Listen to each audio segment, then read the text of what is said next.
Buenas tardes, bienvenido al profesor Eli Cordero de la Escuela de Física. Profesor Cordero, bienvenido a Encuentro en Ciencias, una iniciativa audiovisual, es un programa donde más que entrevistas se hacen unas conversaciones entre amigos, entre representantes del talento humano de la Facultad de Ciencias y de la Universidad Central de Venezuela. En esta iniciativa, la idea es que ustedes, los científicos, profesores, toda la comunidad universitaria, obreros, administrativos, puedan darse a conocer no solamente en su actividad profesional, sino en su actividad personal, que siempre es bueno para encontrarnos como compañeros de trabajo y como amigos dentro de esta institución. Entonces, profesor, Encuentro en Ciencias es eso, es un encuentro de amigos para conversar, pero un formato donde hacemos grabación, hacemos un material audiovisual que después compartimos con toda la comunidad. En este sentido, profesor Eli, háblenos un poco de usted. Vamos a presentarlo a la comunidad. El profesor Eli, dónde nació, dónde estudió. Cuéntenos un poco de su vida. Bueno, mi mamá me llamó Eli Arnal Cordero León, por cierto que nunca supe la razón por la cual era Arnal, pero sí porque Eli, ¿no? Eli se escribe con H al principio y Y yo al final, y bueno, resulta que bueno, mis hermanos son Hansel y Gretel. Yo creo que mi mamá había cerrado la fábrica, pero bueno, en uno de esos viajes para los Caracas, al parecer, bueno, venía alguien por ahí de contrabando y pensaban que iba a ser una niña y se iba a llamar Elizabeth del Alba. Bueno, en ese momento no habían ecosonogramas y esas cosas. Resulta que nació un varoncito, entonces mi mamá cortó el nombre y le puso Eli, una H y una Y yo al final, y Arnal. Esa es un poco la historia del nombre. Yo nací por allá en el año 69, aquí en Caracas, en la maternidad Concepción Palacio. Nací a eso de las 6 de la mañana, después de haber hecho que mi mamá hiciese su trabajo de parto toda la noche, ¿no? Inicialmente, de lo que yo recuerdo, mis primeros años de vida son de La Vega. Yo tengo muchos años viviendo en La Vega. Recuerdo que desde los 7 años vivo allá. Mis padres estaban con mis abuelos. Después mi papá se separa de mi mamá y queda mi mamá con los abuelos y yo quedo allá en La Vega. Entonces, bueno, allí fueron mis primeros comienzos. Estudié en la escuela Manuel Antonio Carreño. Esa es una escuelita que está en El Paraíso, cerca del Parque La Paz. Es un parque que es muy conocido por allá por el oeste, cerca de la India. Ahí hice mis primeros años de estudios. Y luego en el liceo pasé a un liceo que se llamaba el Liceo Juan Rodríguez Suárez, que solo tenía hasta noveno. Entonces uno tenía su camisita azul y solo hacía hasta noveno grado, hice hasta noveno grado allí. Y curiosamente había sido zonificado para Luis Racetti, un liceo que queda en La Morán, que por cierto en esos tiempos la cosa era muy alborotada en esa calle porque bueno, se protestaba mucho. Pero un profesor de música, esa es una historia muy curiosa. Yo toco cuatro, guitarra y algunos instrumentos musicales y estaba en la estudiantina del Juan Rodríguez Suárez y el profesor de música también era profesor del Luis Urbaneja Chepol, un liceo que queda cercano por acá, y me dijo que si yo quería irme al Luis Urbaneja Chepol, y yo le dije, bueno, que sí. Y entonces ahí fue como llegué a los Luis Urbaneja Chepol, que era un liceo experimental en ese momento, y pude obtener, digamos, el bachillerato en Ciencias y Humanidades, ¿no? Era interesante ese liceo allí porque las cosas, los periodos de clase eran semestrales y uno podía escoger materias y bueno, yo escogí varios talleres de electricidad, de magnetismo, de mecánica que tenían mucho que ver con el quehacer y la relación que tiene, digamos, mi experiencia con la física, ¿no? Es un poco la historia de la educación inicial. Eh, bueno, yo digo que por suerte llegué a la Urbanía Chepol porque, bueno, a ese profesor se le ocurrió invitarme y me consiguieron un cupo que era difícil además en ese momento, ¿no? Entonces, bueno, ahí pude ingresar ahí, fue una experiencia muy interesante. Ahí conocí a dos profesoras de biología que actualmente están aquí, una de química que ya no está, que no recuerdo el nombre, y otra profesora de biología que aún permanece acá, que el nombre no lo tengo presente. Es un poco la historia de antes de llegar a la universidad, ¿no? Sí les quiero comentar que durante mis años de juventud he sido una persona muy activa con el trabajo comunitario y participé en un grupo llamado el Grupo Utopía. Ingresé como a los 12 años y ese grupo hacía una actividad llamada el Liceo de Vacaciones. El Liceo de Vacaciones era un liceo que era, digamos, una iniciativa de la comunidad donde los estudiantes aventajados, que tenían buenas notas, eh, se reunían en agosto y le dictaban materia a los estudiantes que habían reprobado. Muchos recordarán y otros no, en la educación anterior a la actual existían los exámenes de reparación, o sea, la gente pasaba su año y llegaba julio y raspaba unas materias, entonces le daban chance en septiembre de presentar los exámenes. Entonces, bueno, en La Vega surgió esa iniciativa y entonces, bueno, los chamos que tenían buenas notas en materia, en unas materias iban y en ese agosto y septiembre dictaban esos cursos donde eran más relevantes. Ahí tuve mi primer encuentro con la educación, con la enseñanza. Recuerdo que yo tenía 12 años, 12 o 13 años, y yo le daba clase a unos manganzones más grandes que yo y que tenían más edad que yo, ¿no? Era bastante curioso porque eran salones numerosos, de más de 30 personas. Y bueno, uno sabe, y era un matemática de séptimo, me acuerdo, y de verdad que yo no sé cómo yo controlaba ese salón, sinceramente. Yo era más pequeño que los chamos que estaban allí. Y como todos sabemos, un adolescente entre 12, 11, 14, bueno, son sumamente tremendos, sumamente inquietos. Y la figura de autoridad no está bien definida en ese momento, ¿no? Entonces ahí tuve mi primer contacto con la parte educativa. Y de ahí en adelante, antes de entrar a la universidad, ya yo había empezado a desarrollar como esa vocación hacia la educación. Después tuve unos talleres de niños donde bueno, hacíamos actividades con los chamos, hacía origami, hacía globomagia, hacía pintacarita.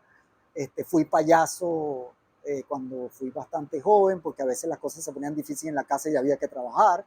Entonces, bueno, tenía como esa característica histriónica de actuación. Entonces, bueno, me hice payaso con un amigo que se llama Néstor Linares, por cierto, y estuvimos en muchísimas fiestas y nos ganamos el dinero de esa manera. Y bueno, he estado en el grupo por mucho tiempo, casi que 30 y pico de años trabajando con ese grupo. Ya bueno, ya estoy un poco alejado de ese grupo. Un poco larga la historia, Pero es bueno, parte de es parte, donde, sí, de la de la historia. conversación. Correcto. Profesor Eli, continuando con esta conversación, ya abordamos un poco su educación primaria, su familia. Ahora, cuéntenos un poco cómo llega a estudiar física, su proceso como estudiante y su proceso ya formal como docente en la Universidad Central de Venezuela, y si también colabora con otras universidades, tanto nacionales como internacionales. Muy bien. Fíjense que para ingresar a la universidad en aquel momento habían varios mecanismos, ¿no? Estaba el mecanismo OPSU, en aquel tiempo por los 90, y también estaba el mecanismo de pruebas de admisión. En mi caso, por cierto, en el cuento anterior, ya yo cuando era ya mucho más joven, ya yo pensaba en estudiar algo que se llamaba química nuclear. Yo pensaba en eso, yo quiero estudiar química nuclear. Entonces, bueno, ya era algo relacionado con la ciencia. Y bueno, entonces yo relleno, digamos, los papeles que hay que rellenar, las opciones que había que rellenar y meto mi petición a la OXU. Y sale como primera opción física en la Facultad de Ciencias, por supuesto, y así ingreso en los 90 a la Facultad de Ciencias. En ese momento había un propedéutico y a mí me parece que yo hice el propedéutico y luego ingreso al primer semestre donde habíamos 100 personas en ese curso. Recuerdo bastante claramente el número, éramos 100 personas y dentro de ese curso estaba Ernesto Fuenmayor. Es decir, en Física 1 conozco yo a Ernesto, que es el actual decano, que por cierto, Ernesto no veía las materias con los físicos. Él de alguna forma arregló su horario para que le quedara muy bien en la mañana, porque en esos tiempos a los físicos los horarios estaban muy dispersos, no había que estar todo el día. Entonces Ernesto veía matemática con los matemáticos, o con los computistas, las químicas con los químicos y la física con los físicos. Entonces había cuadrado su horario de manera que podía estar solo en la mañana. El resto de los físicos estamos todos dispersos durante el día. Entonces, bueno, ahí conocí a Ernesto, que por cierto era un niño un adolescente con una personalidad muy particular, y yo por supuesto también era un estudiante muy particular. Siempre me he caracterizado porque, bueno, me gusta hacer bromas. Y recuerdo que en esas primeras clases, bueno, hacía chistes, la gente se reía mucho, y a Ernesto no le gustaba mucho eso. De eso él hacía chistes y eran muy malos. Y el salón de verdad que como que no le gustaban los chistes de Ernesto. Y ahí empezó así un poco una relación de pique, ¿no? Ernesto era muy buen estudiante en pregrado, yo también lo era, y a partir de ese momento empezamos una especie de competencia con las notas. Sin embargo, yo siempre ganaba en cuanto a las relaciones sociales, porque mis chistes eran buenísimos y los de Ernesto eran malísimos. Y bueno, la gente se identificaba mucho conmigo y no con él. Pero bueno, muy buena persona, por cierto, y era muy buen estudiante. Fíjense que en el primer semestre aprobamos casi todos. Los que estamos allí pasamos al segundo semestre. Ernesto pasó con nosotros, por supuesto. Los dos íbamos muy cerca con las notas.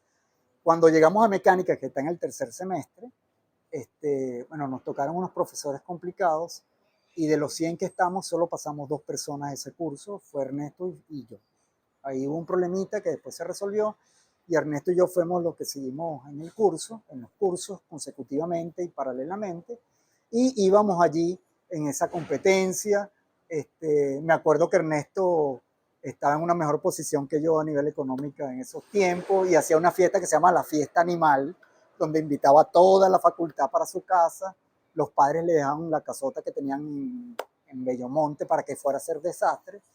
Y bueno, nos hicimos tan amigos que yo lo ayudaba en lo de la fiesta animal y todo eso. Y les digo, Ernesto no aguantaba ni una cerveza en esos tiempos. Había que, bueno, acompañarlo. Una vez en una fiesta nos soltó el perro que tenía, que no era malo, era un perro juguetón, pero era muy grande. Y entonces esa corredera, ese poco de gente corriendo, porque eran las 12 de la noche, y la gente ya tenía unos palos encima, el perro estaba suelto, creo que era un labrador, que es un perro grande. Y yo, bueno, Ernesto, ¿qué hiciste? No, es que el perro también quiere estar en la fiesta. Y bueno, nos reímos mucho después de eso. Seguimos avanzando y luego, por supuesto, Ernesto siempre se ha orientado a la física relacionada con la relatividad, campos y partículas, y yo me orienté un poco más hacia la física del estado sólido, y en el séptimo nos separamos, porque bueno, había que escoger una orientación. Entonces, bueno, Ernesto escogió relatividad y campo y yo me fui por física del estado sólido, por cierto, experimental. Todo el pregrado yo estuve haciendo experimentos, abajo con los experimentales, y, y empecé una tesis experimental, por cierto, que era de materiales, y fue un intento fallido. Entonces, bueno, un día me encuentro en este pasillo, sentado en una banqueta, sin nada que hacer, sin tesis y sin nada, y era de aquel lado donde había un bebedero, y sale un profesor que se llama Félix Marín, que ya no está en la facultad, y me comenta, mira, yo tengo una tesis, ¿tú quieres una tesis? Teórica, pero es teórica. Y yo le digo, bueno, profesor, ¿cómo no? Sí. Entonces, bueno, ahí empezamos a trabajar juntos. Él me propuso una tesis de superconductividad, que es un tema muy interesante, porque la superconductividad es esa propiedad que tienen los materiales de conducir sin resistencia para ciertas temperaturas. Y como todos recordaremos, cuando un material tiene resistencia es un problema porque calienta, hay disipación de energía por calor, etcétera, etcétera. Si tienes un material superconductor, te quitas la disipación de energía y puedes hacer pasar corrientes muy grandes, y como habrán escuchado muchos de ustedes, por ejemplo, el tren de levitación magnética tiene superconductores. Entonces, claro, el problema actual de los superconductores es que no hay superconductores a temperatura ambiente, sino que hay que poner temperaturas bajitas, 77 grados Kelvin, 100 grados Kelvin, que son muy bajitas, que no se pueden manejar a temperatura ambiente. Entonces, en ese momento, Félix tenía una idea y pensaba, con razón, que si uno le introducía desorden a un superconductor, su temperatura de transición de metal normal a superconductor iba a subir, que es lo que quiere todo el mundo actualmente, tratar de conseguir un material que a temperatura ambiente sea superconductor, y nos quitamos el problema de la pérdida de energía por disipación y todo eso que se pierde mucho. Y bueno, hice esa tesis con él, fue chéverísimo en ese momento. Bueno, fue una tesis de estadística con mecánica cuántica y con muchos cuerpos.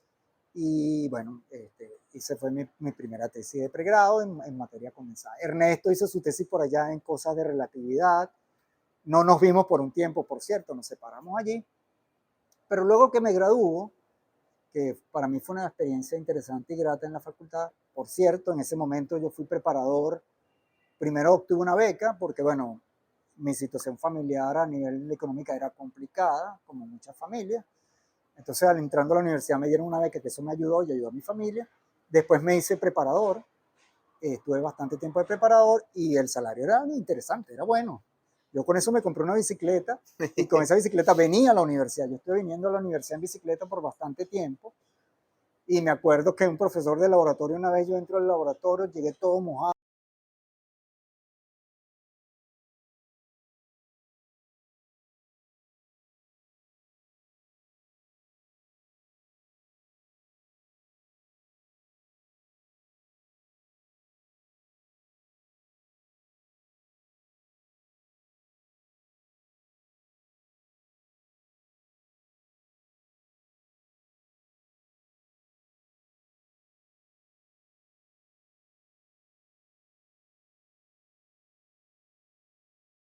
Tranquilo para estudiar.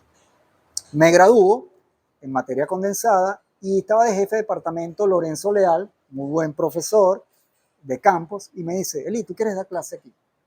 Y yo, bueno, si me contratan, yo con gusto, porque ya yo tenía el interés de hacer el posgrado y yo me había inscrito en el posgrado, o sea, no tenían que decirme, sino que ya yo quería hacer, porque, bueno, uno descubre que su vocación es hacer investigación, no solamente docencia, sino investigación. Entonces yo me inscribí en el posgrado y Lorenzo Leal me dice, bueno, Lee, podemos darte unas horas de clase, porque bueno, ya durante la carrera ya yo había sido preparador de materias intermedias y avanzadas.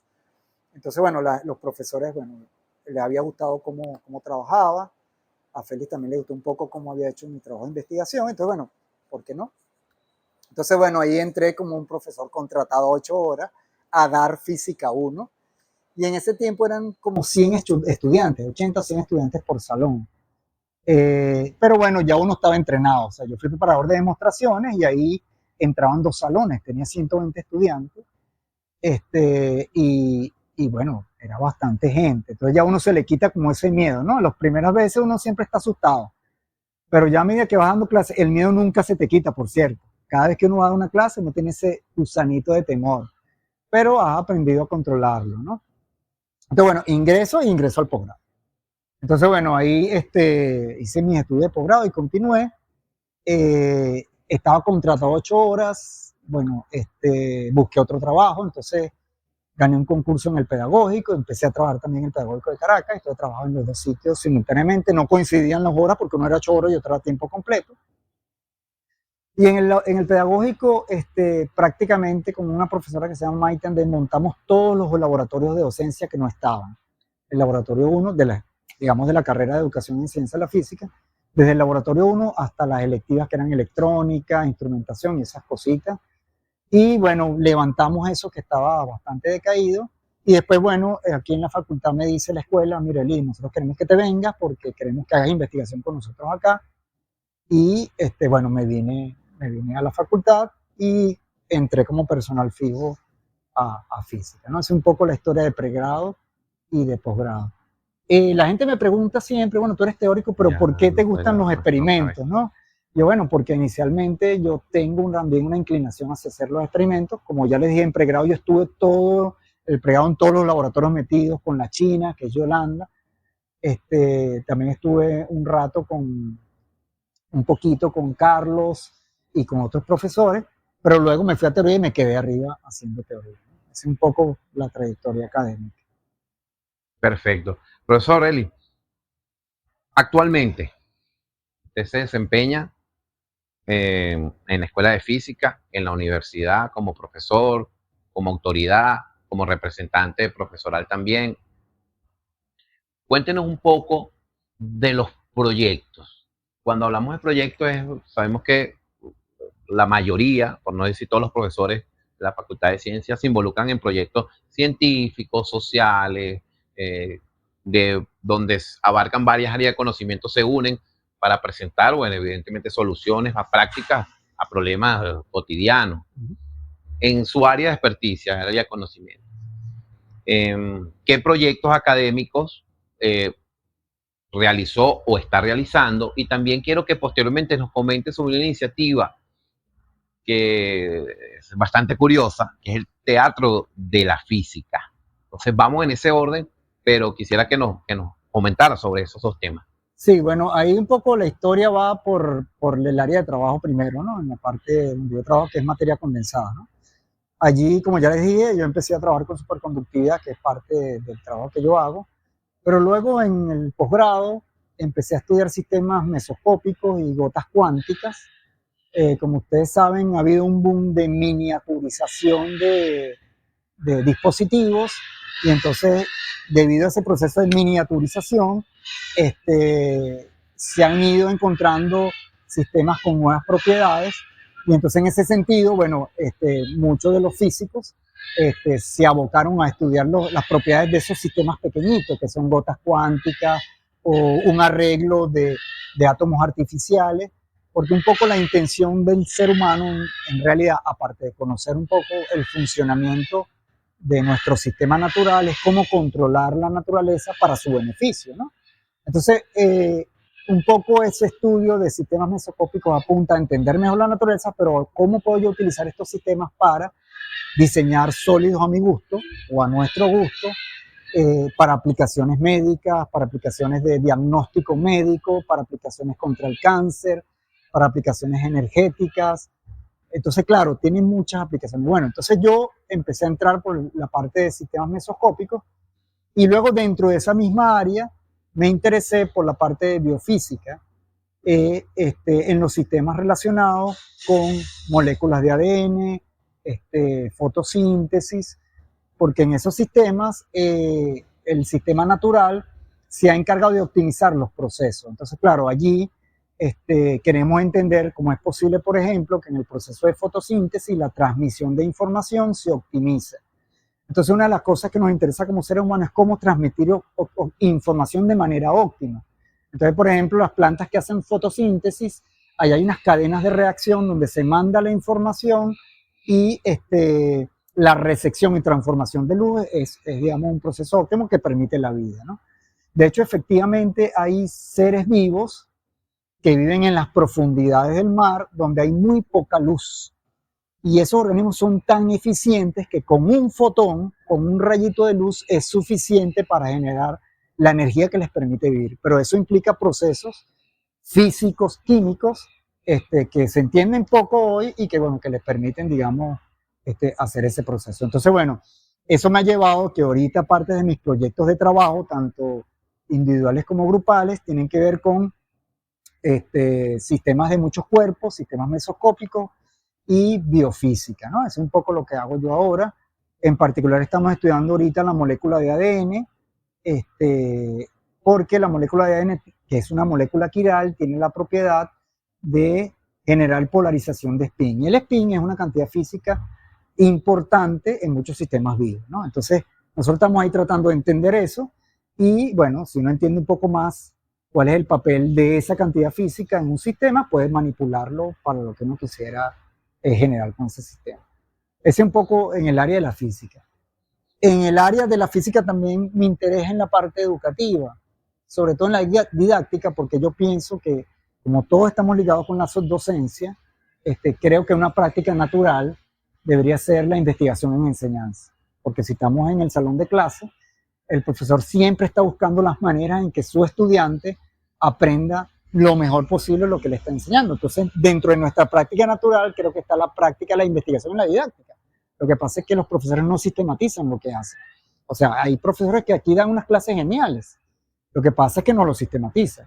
¿Qué pasa cuando tú sistematizas eso como una investigación en enseñanza? Que tú puedes compartir con los demás esa estrategia que utilizaste y que te funcionó muy bien con tus estudiantes.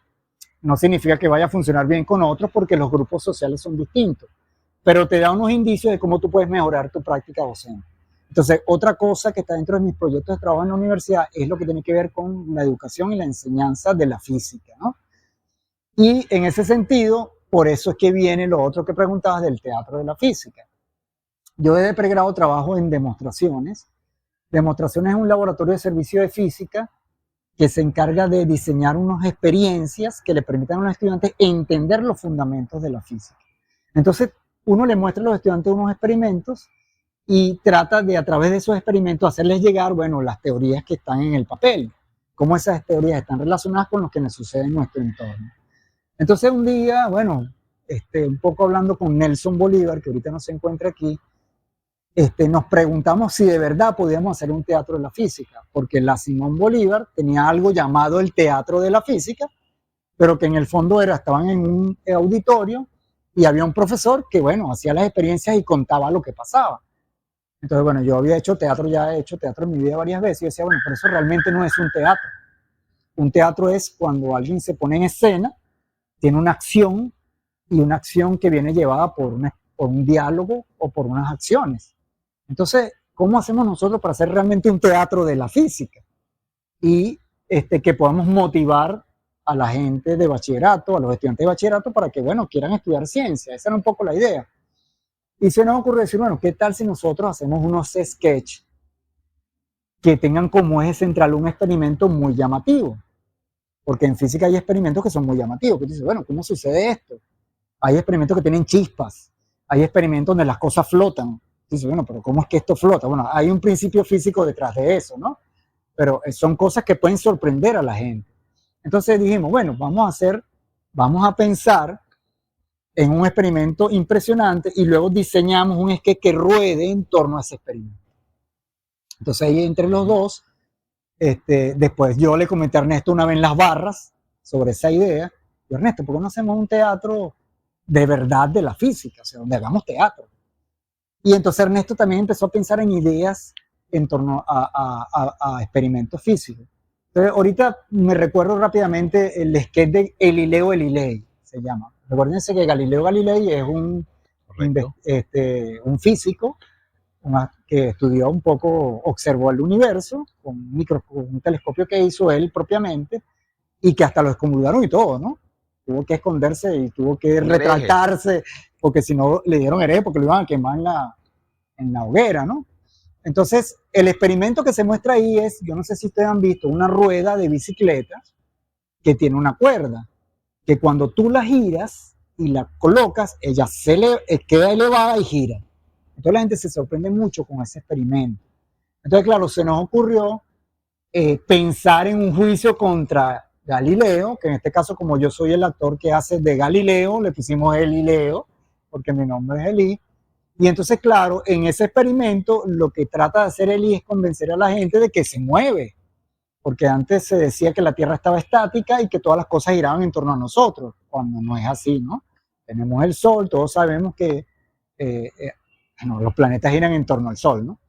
Entonces, claro, en ese experimento se ve que la cosa gira y entonces inventamos una serie de acciones teatrales en torno a ese experimento. Entonces, de ahí nació el teatro de la física. El teatro realmente se pudo hacer porque hubo gente valiente que se quiso montar en las tablas. Porque el teatro es muy bonito y todo, pero tiene que haber el valiente que se monte en las tablas. Y les cuento rápidamente que al principio los primeros dos valientes fuimos Nelson y yo, porque la gente hasta Ernesto le daba pena montarse porque le daba miedo que la gente de la facultad lo viera haciendo ahí y payasadas, pues, como él decía.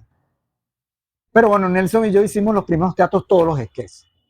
Y también había una muchacha, que era Sofía, que también se animó a meterse en unos sketches. Pero luego lo interesante de la evolución de eso es que la gente empezó a animarse y empezó a meterse en los sketches. Inclusive David Berrilli, que era una persona muy conservadora, se montó en un sketch. O sea, la gente como que se contagió de hacer las cosas, de presentarse ante el público, que eso no es fácil, ¿ok? Eso es difícil que tú te presentes a hacer una acción delante de una comunidad que te conoce. Y que va a decir, mira, el periodista se montó, hizo estas payasadas. Entonces es como decir, bueno, ¿cómo va a quedar mi presentación? Bueno, el que hace teatro eso no le importa. Entonces evolucionó de esa forma y fue muy interesante en ese sentido. Y la última vez que se hizo fue mucho más interesante porque incorporamos a química y entonces era el teatro de la ciencia porque estaba física y química. Y la intención era hacer el teatro de la ciencia donde estuvieran representadas todas las escuelas en un montaje de teatro. Pero bueno, en el 2017 con toda la situación, la gente pues se disolvió el grupo que estaba haciendo eso y ahorita estamos totalmente desde cero, se podría decir. Otra cosa interesante que salió de ahí fue un trabajo de investigación donde evaluamos el impacto del teatro en las emociones hacia la ciencia. Porque una de las cosas de las cuales se habla mucho es de las tres Marías en bachillerato, en aquella época donde nosotros estudiamos, ahorita es otro problema, ¿no? Y la gente tenía una adversión emocional hacia la ciencia, o sea, la gente no quería estudiar ciencia porque las tres Marías eran un sufrimiento. Entonces, en vista de esa hipótesis, nosotros, bueno, vamos a ver si esto tiene un impacto emocional en los hombres, en las mujeres, en las diferentes áreas, e hicimos una medida interesante y fue eso recibido por una revista indexada internacional bien interesante. O sea, me pareció un trabajo, yo nunca se me hubiese ocurrido que eso iba a salir publicado, ¿no? El teatro de la física, cómo, digamos, afecta las emociones de los estudiantes de ciencia. Y bueno, eso ha sido un trabajo inédito, bien interesante y está publicado. Por ahora estamos tratando de rearmarlo de nuevo y entonces estamos otra vez en los primeros pasos. Los primeros pasos son ver quién quiere meterse, armar el guión otra vez y conseguir a la gente bueno, que se sume, porque movilizar el teatro implica movilizar bastante gente. Ya yo le iba contando a él que, bueno, están los actores, está la gente que mueve los perepetos para adelante y para atrás, está la gente que mueve la luz, está la gente que mueve el sonido, está la gente que dirige, bueno, un gentío. Entonces, bueno, hay que recuperar a la gente y ver cómo se va armando eso. Esa es un poco la cosa. Bueno, bien interesante, profesor Eli, la experiencia. Además que nadie asocia de repente el teatro con la ciencia. Entonces, fíjense que es bastante interesante y quizás la generación actual de estudiantes no tienen idea de que eso ocurrió hace poco tiempo, porque Eso es correcto, 2017 es hace muy poco. Sin embargo, bueno, esperemos que puedan recuperarlo y que ese proyecto pueda tomar vida nuevamente. Profesor Ali, el amor a las ciencias, en este momento, la juventud, sobre todo los muchachos y chicas, damas y caballeros que están saliendo de bachillerato, ¿cómo entusiasmar a esa juventud a estudiar ciencias, a estudiar la ciencia, sea física, química, matemática, y enseñarles que no es el concepto de el profesor con una bata o el estudiante con una bata lentes en un laboratorio? ¿Cómo explicar eso? Sí, precisamente el teatro apunta en esa dirección, ¿ves? En realidad, la ciencia es un juego interesante de curiosidades. El que estudia ciencia es una persona realmente curiosa. Y la gente que se relaciona con ciencia en general, todos son muy curiosos. Entonces hay una especie de satisfacción cuando tú empiezas a hurgar en eso, a construir modelos o a medir cosas, y las cosas te van cuadrando. O sea, parece una cosa mágica, ¿no? Aunque mucha gente no le guste esa palabra. Uno arma modelos teóricos y resulta que eso explica lo que pasa. Resulta que puedes predecir, por ejemplo, la trayectoria de una pelota cuando la sueltas. O sea, yo puedo sacar la cuenta y decir que esa pelota está en tal punto, en tal momento, y resulta que lo veo y es así. Entonces, claro, es una cosa que para la gente que tiene vocación hacia eso, por supuesto, es satisfactorio. Hacer ciencia en el mundo en general es duro, es bastante duro. Las facultades de ciencias son bastante duras, porque el que hace ciencia necesita una formación sólida en matemáticas, en física, en química, en estrategias y dinámicas de laboratorio. Entonces eso es un trabajo duro. Por eso hacer ciencia implica una formación que puede llevar 15 años, 5 de bachillerato, bueno, 6 de escuela, 5 son 11 de bachillerato, después tienes 5 de la licenciatura si no te pelas, ¿no? Ya son 11, son 16. Y después si vas al doctorado y lo haces completo en 5 años, ya son 20 y pico de años. Entonces tener un científico Nobel, es decir, que no tiene experiencia, son 20 años de trabajo. Entonces, no es fácil entender que tener científicos preparados implica invertir recursos, que la persona invierta mucho tiempo, ¿no? Sin embargo, ¿cómo la gente debe motivarse para eso? Lo primero que yo le digo a los estudiantes es, tienes que primero darte cuenta si realmente esto es lo tuyo, en todos los aspectos de la vida. O sea, si yo estoy aquí y esto no es lo mío, no me va a ir bien, no me voy a sentir bien, y si estoy fracasando, voy a terminar yendo. En cambio, si esto es lo que me gusta, voy a tener más resiliencia, voy a querer hacerlo. Cada vez que vea una cosita que la entiende, me voy a animar mucho más. Entonces, primero la llave está en que yo descubra cuál es mi talento, hacia dónde yo quiero ir. Y por supuesto, esto del teatro te ayuda, ¿entiendes? Cuando una persona ve el teatro de la física y ve esos experimentos que te tocan como el corazoncito, la persona empieza a decir, pero realmente yo quiero hacer esto. Porque eso simplemente te despierta el gusanito, ¿ves? Es como que te desencadena algo dentro que te dice, oye, yo quisiera hacer estas cosas. Si ya venías con eso, porque hay gente que no viene y se le despierta y hay gente que viene y se le reafirma. Correcto. Entonces, esas experiencias son experiencias que te ayudan a despertar la curiosidad y la vocación. Por eso es que son muy recomendadas en muchas partes del mundo. Por eso nosotros no somos los únicos que hacemos esto. En muchas partes del mundo hay demostraciones que se hacen en las comunidades. O sea, sale un científico a un barrio con una mesa y hace una serie de experimentos. Entonces la gente asiste. Eso lo hacía también Kelvin, y unas Faraday, y mucha gente salía para la comunidad, para el barrio, en sus comunidades allá, y montaban experimentos, y la gente venía y veía. Entonces, claro, eso despierta un poco un poco el interés por la ciencia.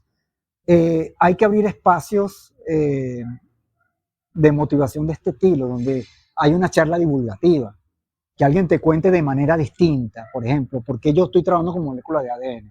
Pero claro, no te voy a dar las ecuaciones que resuelvo, pero sí te puedo preparar algo interesante que te despierte el gusanito, que son las famosas charlas divulgativas, donde tú construyes lo que tú estás haciendo y lo explicas de una manera donde le dices, mira, esto tiene que ver con cómo yo puedo, digamos, eliminar plagas, por ejemplo, o puedo construir ciertas sustancias en farmacia porque puedo controlar lo que se junta y lo que no se junta. Si yo sé un poquito más del spin, ¿ves? Entonces esas cositas pueden llamar la atención y despertar el interés. El teatro, de nuevo, insisto, cuando ves unos experimentos que te llaman la atención, te ríes con los que están haciendo los profesores, eso despierta interés. Entonces, bueno, las actividades de divulgación y de extensión son actividades importantes porque ayudan a despertar eso. Y luego está, poco para terminar, y esto es actual, claro, los estudiantes llegan a los primeros semestres, ahorita que estamos en los primeros semestres, con unas deficiencias muy, muy agudas. O sea, la tienen difícil. Yo me acuerdo que cuando yo entré, yo veía clases en el liceo todos los días. Yo no me faltaba ningún profesor. Y me mandaron a leer todas las novelas que yo me leí, Marianela, 100 años de soledad, que fue dificilísimo para mí leérmelo porque es una novela gigante. Pero ahora tú ves que los chamos, lamentándolo mucho, no ven clases sino una vez a la semana y a veces no tienen clases. Entonces llegan a la universidad, tienen problemas de lectoescritura, tienen problemas con las matemáticas y por más vocación que tengas, se le hace muy cuesta arriba. Entonces, bueno, ahí, no sé, estamos pensando en algunas cosas que podamos hacer para ayudarlos, pero bueno, ya esa es otra historia, ¿no?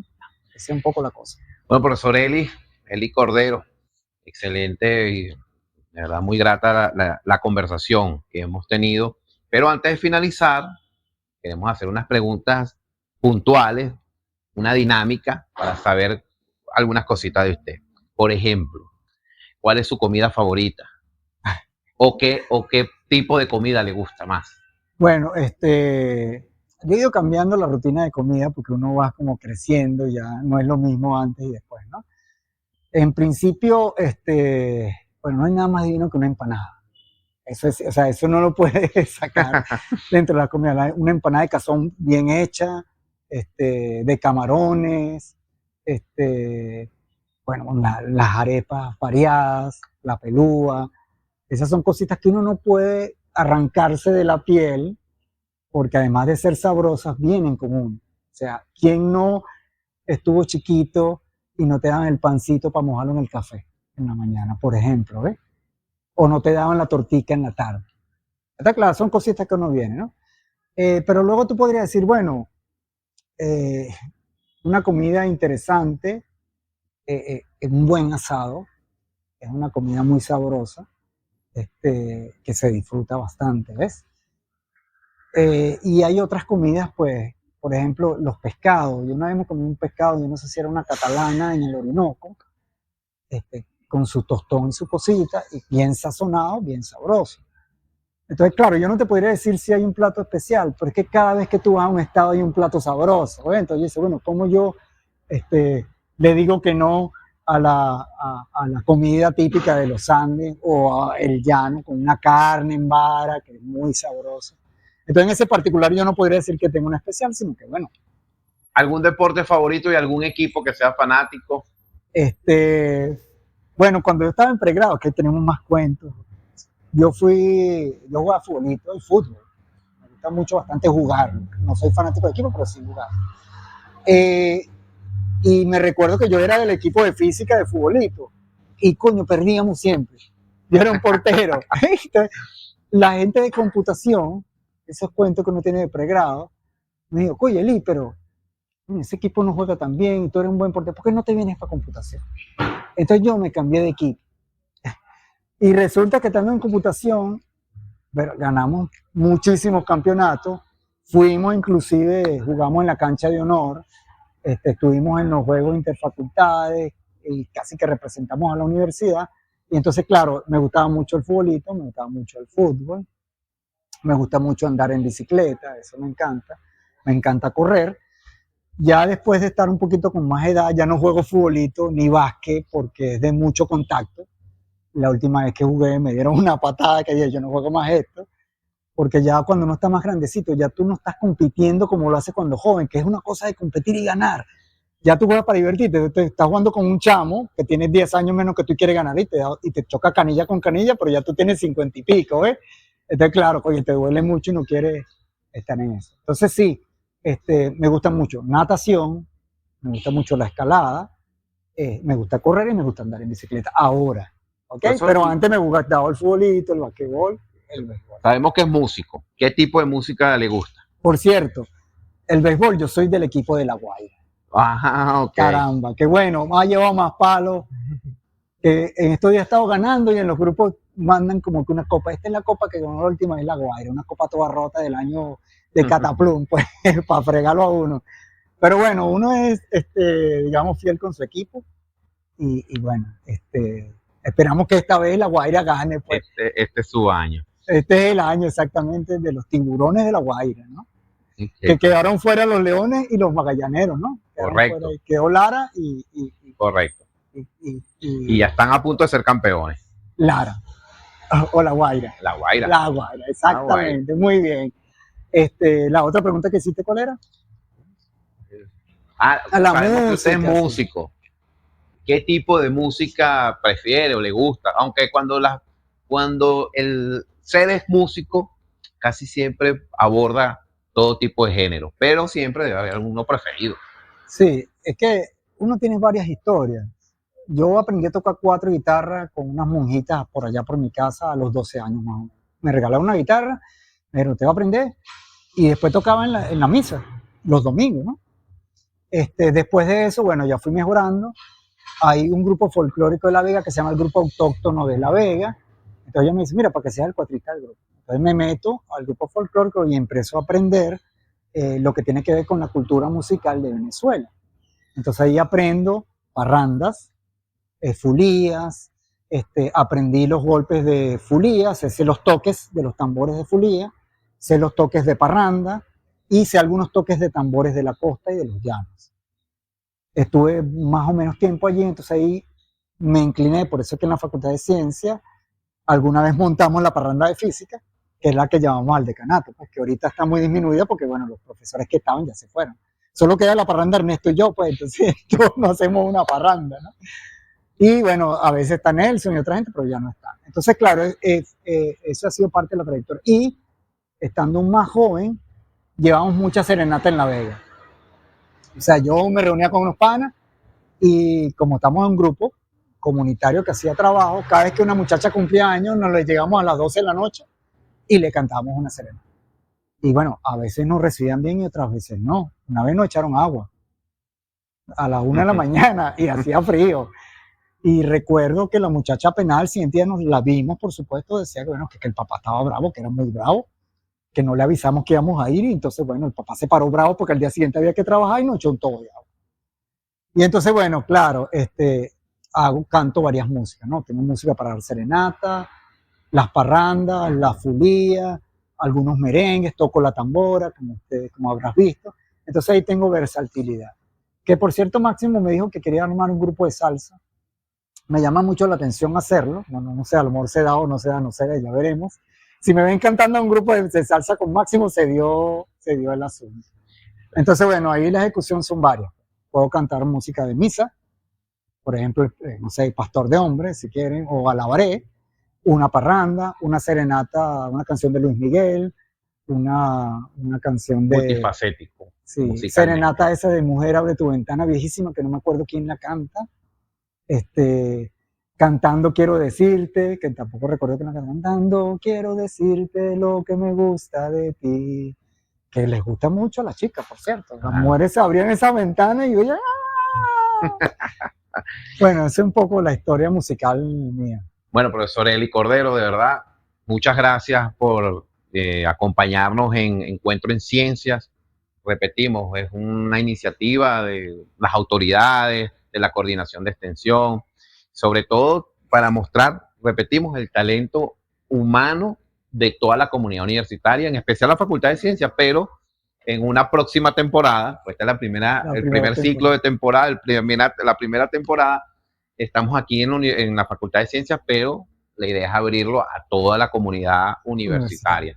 Agradecerle por su participación y ya para cerrar, bueno, invite a todos quienes van a ver esta entrevista y las demás a apoyar este proyecto y a ver la entrevista.